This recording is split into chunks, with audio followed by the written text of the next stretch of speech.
Pawan Kalyan seize the ship అనే dialogue ఇప్పుడు మారుమోగుతోంది. అయితే అది వికటించింది. చంద్రబాబు ప్రభుత్వంలో బియ్యం అక్రమ రవాణా బట్టబయలైంది. ప్రభుత్వ వైఫల్యాన్ని కప్పిపుచ్చడానికి పవన్ కళ్యాణ్ నానా పాట్లు పడుతున్నారు. దీనిపై అప్డేట్స్ మా కరెస్పాండెంట్ సతీష్ నాయుడు తెలుసుకుందాం. సతీష్, చెప్పండి, seize the ship with background music social మీడియాలో మారుమోగుతున్న విషయం మనకు తెలిసిందే. బట్ దీంట్లో కేంద్ర ప్రభుత్వం అడ్డు తగిలితే అది నేను చూసుకుంటాను అంటే ఒక అక్రమంగా రవాణా చేస్తున్న దాన్ని కేంద్ర ప్రభుత్వం అడ్డుకుంటుంది, దీని వెనకాల పెద్దలు ఉంటారు అనే ఒక సమాచారాన్ని ఇచ్చినట్టుగా కూడా చాలామంది అనలిస్టులు చెప్తూ ఉన్నారు. Right, at the same time central government customs వాళ్ళు తీసుకోవాల్సిన ఒక చర్యని ఏ విధంగా పవన్ కళ్యాణ్ తీసుకుంటారనేది సెకండ్ క్వశ్చన్ అయితే, ఒక షిప్ని తనిఖీ చేసి ఇంకో షిప్ని ఎందుకు వదిలేశారనేది కూడా థర్డ్ క్వశ్చన్గా మనం చూస్తున్నాం. ఏం జరుగుతుందో ఓవరాల్గా అప్డేట్ ఏంటి?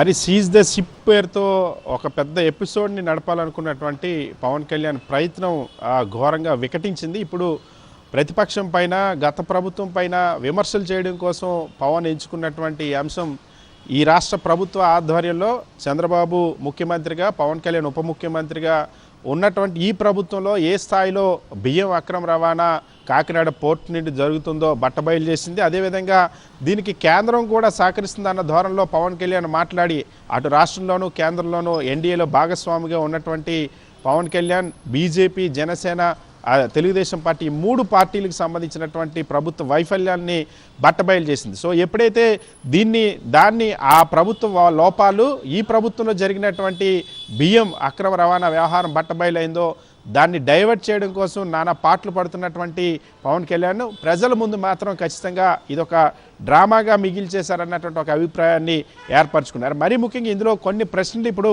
తిరిగి ఏదైతే ప్రతిపక్షం పైన బురద చల్లుదాం అనుకున్నారు పవన్ కళ్యాణ్, చంద్రబాబు ప్రభుత్వాన్ని కాపాడదాం అనుకున్నారు, కానీ రివర్స్లో ఇప్పుడు చంద్రబాబు ప్రభుత్వం పైనే అన్ని ప్రశ్నలు కూడా ఎదురవుతున్నటువంటి పరిస్థితి. ఎందుకంటే ఎందుకు ఇన్ని రోజులు అవుతున్నా ఎవరైతే బియ్యాన్ని ఎగుమతి చేస్తున్నారని చెప్తున్నారో అక్రమంగా వాళ్ళపైన యాక్షన్ తీసుకోలేదన్నటువంటి ప్రశ్నకి సమాధానం రావడం లేదు. నిన్న ముఖ్యమంత్రి చంద్రబాబుతో పవన్ కళ్యాణ్ భేటీ అయ్యారు.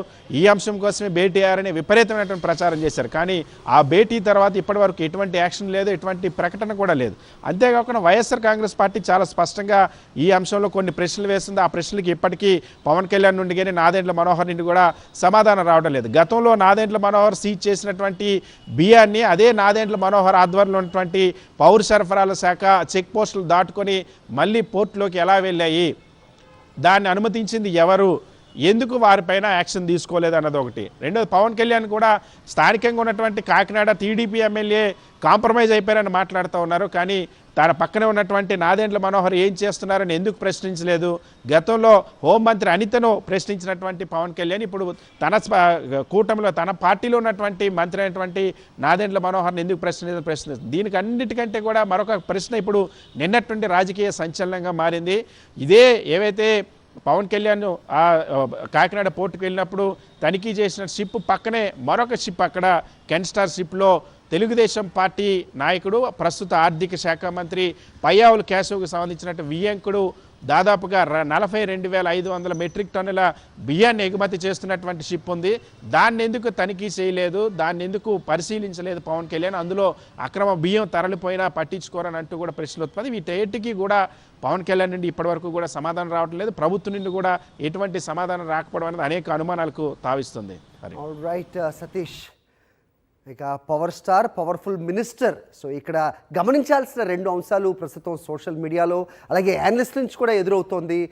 పవర్ లేదా పవన్ కళ్యాణ్ దగ్గర, అధికారులు కూడా సహకరించట్లేదు అంటే కనుక, లేదు అంటే కనుక ఇది ప్రభుత్వ వైఫల్యమా అనే రెండు ప్రశ్నలకి సమాధానం ఇవ్వాల్సిన అవసరం డిప్యూటీ సీఎం దగ్గర ఉంది అనేది సోషల్ మీడియా వేదికగా చాలా ప్రశ్నలు లేవనెత్తుతున్నారు.